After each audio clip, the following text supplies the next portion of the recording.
Hello and welcome back, everybody. Today we are going to be talking about Colombian arepas and chicharron. First, we're going to dive into arepas. Right here we have a couple of plain arepas and a couple of cheese arepas with a few sauces. Arepas are usually served with ají, so we have some ají with us. Excuse me. We also have a couple other traditional Colombian sauces that our restaurant locally here threw in today. So a little bit of information about arepas. They originated in the indigenous cultures of the region that's now known as Colombia and Venezuela. It is a staple dish for indigenous groups such as the Muisca and the Zenu people. Traditionally, the indigenous woman would grind maize, corn, by hand and form a dough and cook it on a flat stone called a budare. It is believed that the name arepa came from the word irepa, which is a term indigenous Camanagato people in Venezuela used for their cornbread. Sorry about that mispronunciation. With Spanish colonizers in the 1950s, pre-cooked corn flour was produced, and it started making it even easier to make arepas, and the popularity for arepas grew. Arepas symbolize national pride in Colombia now and can be seen eaten by people of all social classes. Characteristics of an arepa. It depends on where you go, but the ingredients within your arepa will differ, but the exterior of the arepa usually will be like a small disc, as we see right here. It is crunchy on the outside, chewy on the inside.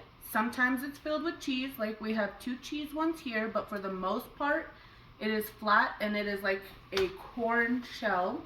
It can be stuffed with anything. Some places stuff it with meat, some places stuff it with veggies. It's at whoever's discretion of making them. Arepas are known for a diverse range of flavors and types of arepas.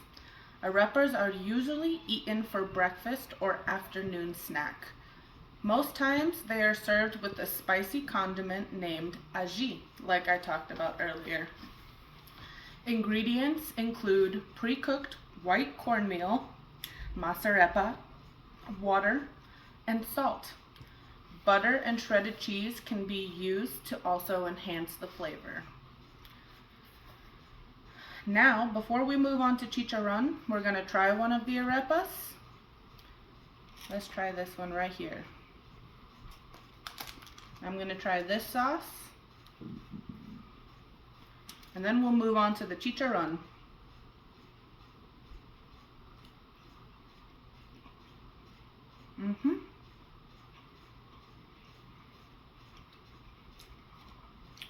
That is delicious. Absolutely delicious. Okay. Now we will move on to the chicharron. The chicharron evolved in the 16th century colonial era. It originated in Spain. It was adapted by the indigenous people after Spanish settlers introduced pigs to the region. Not wanting to waste limited resources, chicharron was created so the entire pig could be utilized. Indigenous people would take the skin and the fat and then fry it after the invention of a fryer. Chicharron got its name from the word chichar, meaning to fry until crispy. Chicharron differs from region to region. For example, in the Antioquia region, it's usually well known for big meat portions attached to extremely crispy skin. Chicharron shows the resourcefulness of the indigenous people. Some regions after Spanish colonization also adapted practices from chicharron to chicken, once chicken was introduced to the trade market.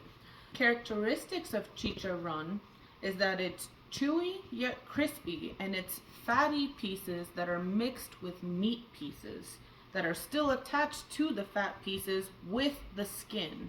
The skin is usually made very crispy.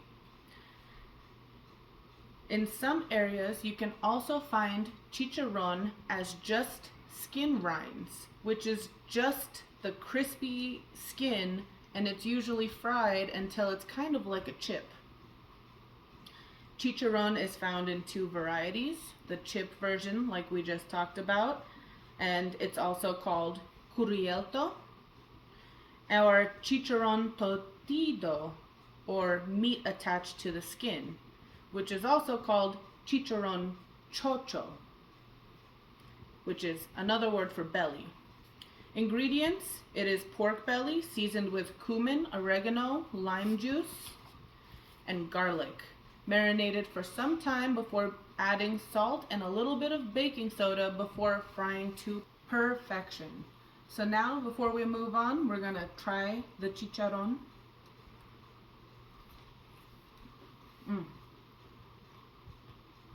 Absolutely delicious. You have the chewy part and the crunchy part. Tastes so good. Both arepas and chicharron have come a long way from where the recipes started.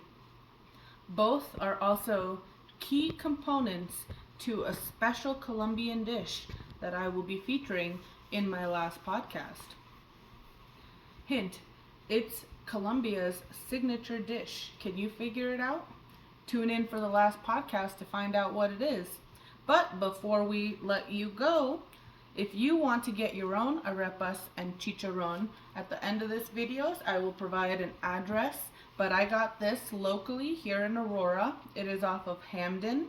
I will provide the address, but the restaurant is called Los Parceros, and when you go down there, you can tell that you're in the right spot because you will see a giant chiva bus right in front of the restaurant.